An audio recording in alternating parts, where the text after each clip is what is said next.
Mr. Jacob Rees-Mogg. Thank you, Madam Deputy Speaker, and I find myself in a great deal of agreement with the honourable gentleman, the member for Keighley, who I think has put the case for press freedom extremely clearly. May I begin by making an essentially ancestral declaration of interests. My father was involved with newspapers for most of his professional life, and I have received, in comparison, very modest payments from some newspapers for some works I provided for them over my time in Parliament. The heart of this bill is actually three amendments, but two primarily, 168 and 169, that came in from the other place, that fundamentally attack the freedom of the press. There is widespread agreement on the need to regulate the digital economy and the ownership of data effectively. There is cross-party agreement on it, and I doubt there will be a division this evening. But the freedom of the press and freedom of speech are absolutely at the heart of our democracy. And members of Parliament should remember that this freedom will be exercised in a way that does not always provide hagiographies for us. Quite understandably, newspapers will say critical things of people on these benches and people on those benches. Sometimes they will be fair, sometimes they will be unfair. Sometimes we will read it and think that we have made a mistake. Sometimes we will read it and know that the newspaper has made a mistake. But that is the flotsam and jetsam of political life. For every piece in the Daily Mail that upsets members opposite, there will be something in the Daily Mirror that upsets us, or in the Guardian. And that is how political life works, and we surely are not sufficiently of the snowflake generation that we should mind about that. That is how political life must and should go. And then we look at clause 168 and 169. And we know from our history that one of the tactics of dictatorial regimes is to have punitive damages levied on newspapers that do not do what they want. To have a system where if you lose a libel action, you are effectively closed down. Why do they do that? They do that so they can have the pretense of freedom of speech with the reality of control. We know from our own history that in the 18th and in the 19th century, libel laws were used to prevent the press from exercising the freedom that we think of as a constitutional birthright. We know that the Americans, when writing the Bill of Rights to their Constitution, made the Second Amendment a very clear statement of freedom of speech. Why? Because it was in response to the abuses that they thought were taking place in the United Kingdom at that point. They put it in because they're worried about things like the persecution of John Wilkes and his being sentenced to prison, not for what he did, but for what he said. And we see that being restored in clauses 168 and 169. The outrageous, the monstrous idea that if you print something that is entirely accurate, every dot and comma is true, but you have not bended the knee to officialdom, your fine will be to pay your own costs and the costs of the party about whom you will tell the truth. You have told the truth. The honourable gentleman, the member for Keighley, referred to the Daily Mail and the Lawrence affair. The Lawrence affair, the Daily Mail, that terrifying right-wing newspaper, which I read every day and enjoy, exposed the murderers of Stephen Lawrence in a way that required them to say things about the murderers that, until double jeopardy laws were changed, could never be proved in a court. What if this law had existed then, and those people we now know were guilty of murder had sued the Daily Mail for saying something that was true and had had to pay the costs of murderers? That is what their noble lordships have put in to this bill. But it is more serious on a day-to-day basis than the worst case that I can think of. We know the weakness of our local papers. We know how they struggle hand to mouth. But dare I say, how easy would it be for any one of us, my honourable friend, the member for Leinster, for example, who's not in his place anymore, to take to court the journal that he doesn't like because it said things about him that aren't accurate? And that's fair enough for him not to like them. But if an honourable member took a local paper to court, that local paper would be insolvent, because many of them don't have powerful parents behind them. Many of them, and I think of some in my own constituency, are run by entrepreneurial individuals trying to make a reasonable living.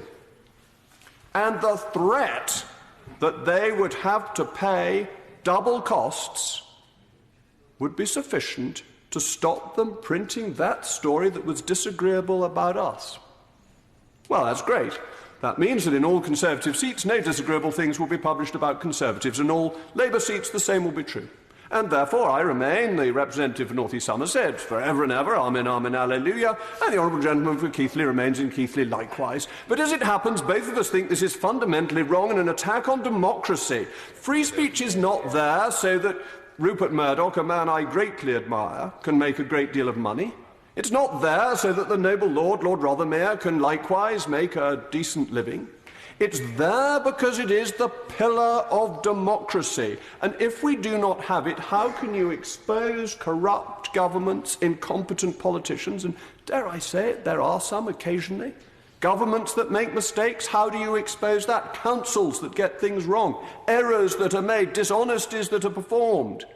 Where are these going to go? How are these going to be reported if every one of us can shut down our local newspaper just by saying that we will go to court and they will have double costs? Now, the proponents of these two clauses will say that's all very well, but there's impress. But what is the fundamental principle that has prevented newspapers signing up to impress?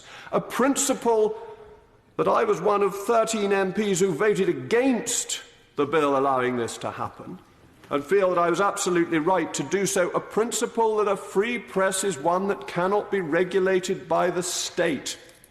And the application to be approved by a regulator, approved by a royal charter, is regulation by the state.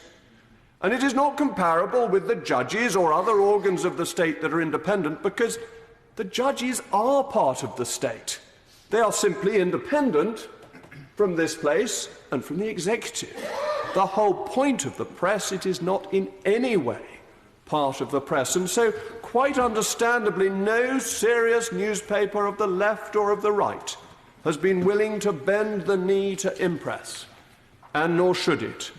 Because now let us turn to looking at impress, what causes it, what its origins are, and who funds it. Because this is a scandal of our time, that their noble lordships should have put into law a piece of legislation that has been pushed, harried through by perhaps one of the most disreputable figures in British public life. I refer, of course, to Mr. Max Mosley, who has provided £3 million for impress, and who took a libel action against the News of the World when they said that he had indulged in Nazi-themed orgies. The News of the World was wrong. The orgies were not Nazi-themed. They were orgies, but they were German-themed. I do apologise, Madam Deputy Speaker, for saying these shocking things in front of you. But that is what happened. And the News of the World lost, and it was deemed that his privacy had been invaded. Before that, very few of us had heard of him, except that we knew vaguely he was involved in Formula One, and that we knew his father had been a member of Parliament, a Labour member of Parliament as it happened, and then set up the British Fascist Union. But we did not know that Mr. Mosley held views himself, or had, he claims in the past, held views himself that I think no reputable person could possibly hold. And views that are so repellent that, though I am going to read them out, Madam Deputy Speaker, I read them out with very considerable reluctance, but I think it is important to understand what underpins impress.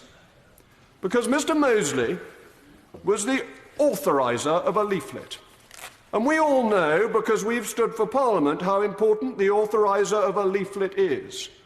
I have the most wonderful agent, Margaret Brewer from Somerset, referred to in the Sunday Times as a feisty, flinty rural matron, and indeed she is. But nothing goes in my leaflets without her approval. You may think I'm independent-minded, but I have not a view, Madam Deputy Speaker, that has not been approved by Mrs. Brewer. And so I know, and we all know, how this works. If our agent doesn't approve it, it doesn't go in. And what did it say? And as I say, this is so appalling that I am reluctant to read it out in Parliament. But under a heading, Protect Your Health, it said, there is no medical check on immigration. Tuberculosis, VD, and other terrible diseases like leprosy are on the increase. Coloured immigration threatens your children's health. That, Madam Deputy Speaker, is the view of the funder of Impress. It is little wonder that our free press does not want to be associated with such a man. It is little wonder that, to its credit, the Labour Party has now refused to take any further funding from this man. But Impress has not. Impress has not condemned this man. It has not said that they will refuse further funding from the charitable trust he set up purely and specifically to keep Impress running. They have done nothing of this kind, and they have a reputation of their own. And there is a certain irony in this. The chief executive is a man called Jonathan Hayward, and he tweeted, of all things, that the Daily Mail was a neo-fascist rag. Well, dare I say that he might know a good deal more about neo-fascists than one had thought when that tweet was originally circulated.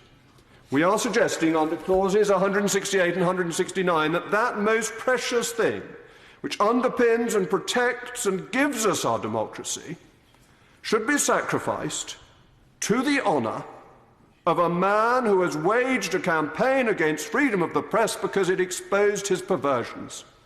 That is the long and short of it. And the honourable gentleman, the Deputy Leader of the Labour Party and Shadow Secretary of State, said that Mr. Mosley doesn't hold those views anymore. Well, how gracious of him. But how fortunate we are that our free press has exposed those views so that we know them in the context of the debate that we are having today. And I say to members opposite that any of you who go through the division lobbies at a later stage to vote in favour of those clauses are voting to support Max Mosley and his abhorrent views and his money. Those of us who believe in freedom will vote them down.